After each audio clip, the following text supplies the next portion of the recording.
And welcome back to Westmoreland on the Gridiron here on the Westmoreland Sports Network. Sean Myers now joined by the longtime head coach at Franklin Regional, Greg Botta. Coach, first off, congratulations clinching another trip to the postseason. What does it mean to continually get to the playoffs year after year with this program? Well, first of all, Sean, thanks for having us on here at Franklin. You know what? It's a culture that we tried to establish years ago, and I'm just proud of the team and the boys and the program on how it's just how it's matured over the years. The senior group, they don't want to be the one that the streak stops at in the playoffs. That's one of our three goals, is to make it, and I'm really proud of them for what they accomplished this year. So it means a lot for the school and the program. Now, you win 35-7 a week ago at Connellsville to claim this playoff spot.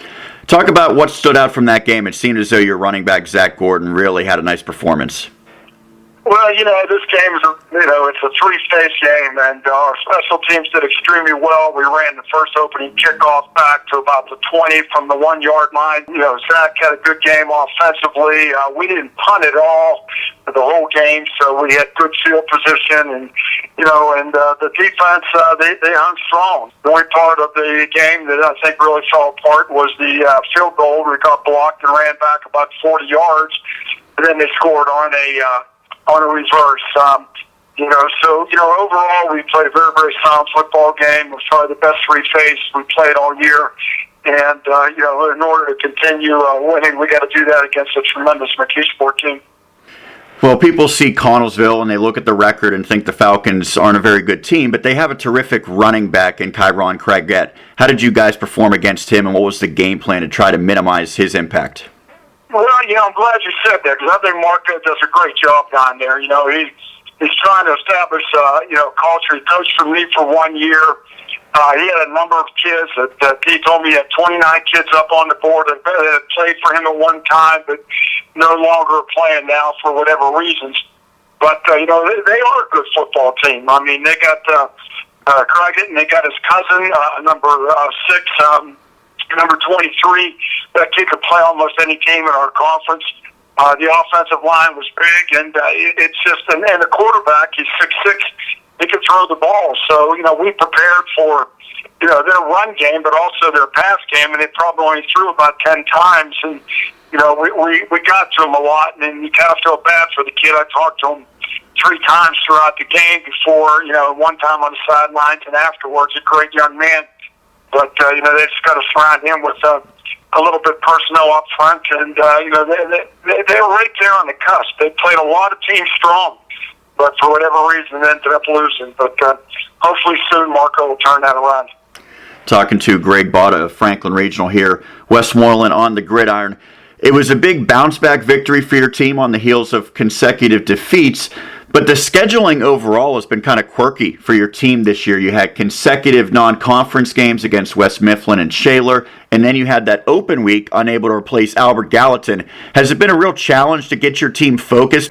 Well, that's on me. It really is, me and the staff. And we tried to break things up. No matter who you talk to, I was talking to a guy that does the West Virginia broadcast games, and he was telling me that, when he was down in West Virginia, he spoke with the head coach down there, and he said every time he had a bye, he did something different. So, it's not really a bye, but an open day. But, you just try to get a feel for your kids and what you need to do. And, this whole year has been crazy with not being able to use the field in the summer, to not a lot of times being kicked out of the grass, and all the remodeling they're doing around here. Plus, this is our second home game coming up. We haven't been in home now for 6 weeks, I think. So it's been a crazy year, to say the least, on just fields and the schedule and playing time and things like this. So we're just glad to be back at home. We usually do well here, and I know the kids are excited for their homecoming. We'll get more specifically into McKeesport momentarily, but when you look at this Big East Conference overall, man, it looks very good top to bottom. We know that Greater Latrobe also will be heading to the playoffs, but the 3 teams above you in McKeesport, Penn Trafford, and Gateway, they look like they're very legitimate title contenders. Does it bring out the best in your team playing in this conference? Well, I would hope so. They always say play your best against good teams, and we're really fired up for this game. And we want to play the good teams, and you got to beat those teams in order to move forward. When you get to the playoffs, I've been on the bottom end winning and been the top end and losing. And, everybody there is a new schedule and new time. So we just got to get ourselves ready. Now, what's hitting me is the injury bug. And, I got a number of starters out. I mean, a number of them. And I got kids I didn't think would be playing starting in this game because of the number of injuries we sustained. But that's football. We all go through, and I know that John lost a number of good people over at PT, and it's just part of the game. But I would hope we'd bring it out. I mean, the kids knew what was on the line last week. I was concerned about Cartersville. They came to play, and we got to make sure we do the same thing against McKeesport. Speaking of the Tigers, they've run a unique offense for quite some time. I'm sure you're very familiar with the flexbone attack, but it's not easy to prepare for. What do you have to do in particular this week to get ready for the game? Well, that could be a further from a true statement. I mean, that is something that you cannot, trying to get yourself ready for Gateway and their speed, McKeesport and their speed. PT and their physicality. When you're down the number of players I have, on the scout team, we have JV kids, and, they don't have the speed, but it's nice that I have my offensive coordinator, Chris Capizoli. He played at McKeesport, coached there for a while.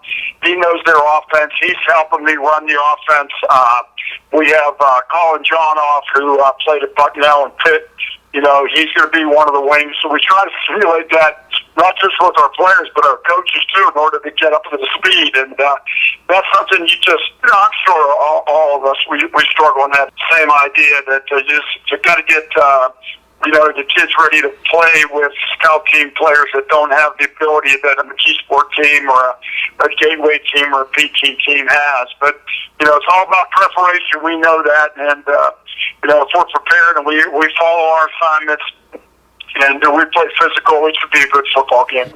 Certainly your defense will be under the spotlight, but one of the benefits is that you have a great linebacker in Justin Johns, one of the best in recent memory. What has he meant not only this season, but during his career for Franklin Regional's defense?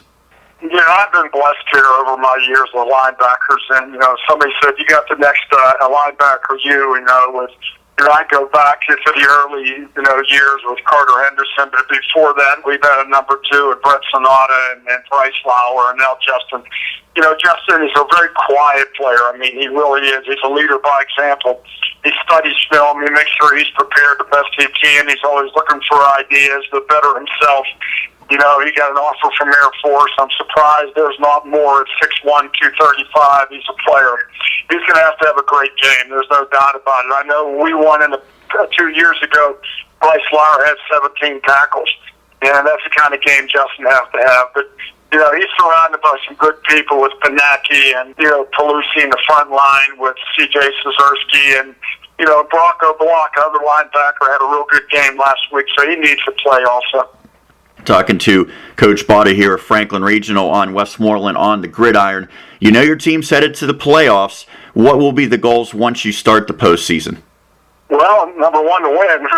It's running out, so we know what's at stake. And, and the whole thing about this is you got to get your opponent. You got to get as much film on it as you can. You got to prepare. We all know what football is. It's a game of matchups. You wonder why one team beats another team because you match up better against them. You say, how'd that team win that game? Well, they prepared well and they matched up. There's some teams you have a difficult time matching up with. There's other teams that you may be better. And so, that's why there's upsets and that's why there's games that are being played throughout the WPO that are shockers. And when you look at it, is it really?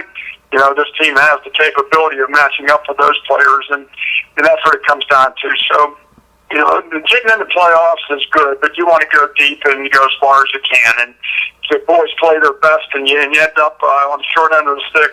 You're, just proud of their accomplishments and what they did. And hopefully some of these guys go on and play at the next level. And lastly, Coach, you've been pretty open about the fact that you've contemplated retirement. I'm sure that there'll be a decision upcoming at the end of this season. Do you think about it at all while the season's going on, or do you have to kind of push that until after your final game is played? Well, I try not to think about it. It's just that I have, I'm expecting my second grandson. I had a granddaughter 2 years ago, and Nick's out in Philadelphia, Greg's out in San Diego with his wife, Lauren, and my family's all in Phoenix and Texas. So the only family I have right here is Franklin Regional, and it'd be tough to leave this family as well as not see my other ones. But, you know, it's definitely closer to the end than is the beginning. And, you know, when it comes, it'll be a sad day, but it'll be well thought out and planned. It's nothing I will rush into. Coach, thank you so much for taking the time. Congratulations on another playoff berth, and good luck on Friday against McKeesport. I appreciate it, Sean. Thank you guys, and thanks Westmoreland Sports. You guys do a fantastic job. All right, that was Greg Botta, the head coach of the Franklin Regional Panthers. We'll take a break and continue with more here on Westmoreland on the Gridiron.